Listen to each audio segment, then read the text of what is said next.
Habari ndugu Mwafrika, ndugu Mtanzania.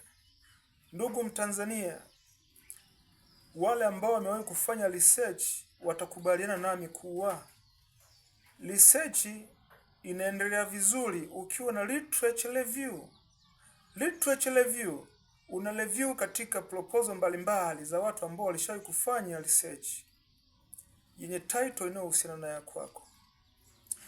Maisha tunayoyaishi ama sisi tukiwa hai ni tunaandaa hadithi ambayo itaendelea kuishi kipindi ambacho hatupo. Je, umewahi kujiuliza siku nisipowepo mimi duniani hadithi ya kwangu itasomeka vipi? Ama umewahi kujiuliza kwamba watu watanitumia kama reference?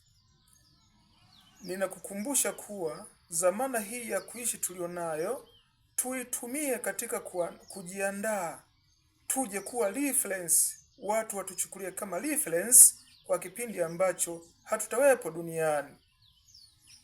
Sina mengi sana ya kukwambia kwa siku hii ya leo, isipokuwa ni kukuambia kuwa tutengeneze mambo ya kwetu ya kuishi kwa lengo la kuja kuwa reference ya maisha yetu, watu watuchukulia kama reference ili waweze kufanikiwa kupitia hadithi ambazo zitakuwa zinaishi kwa kupitia sisi.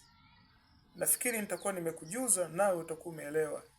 Mimi nipo kwa ajili ya kuwa zawadi kwako, surprise na pia razo ya kwako. Next time, asante.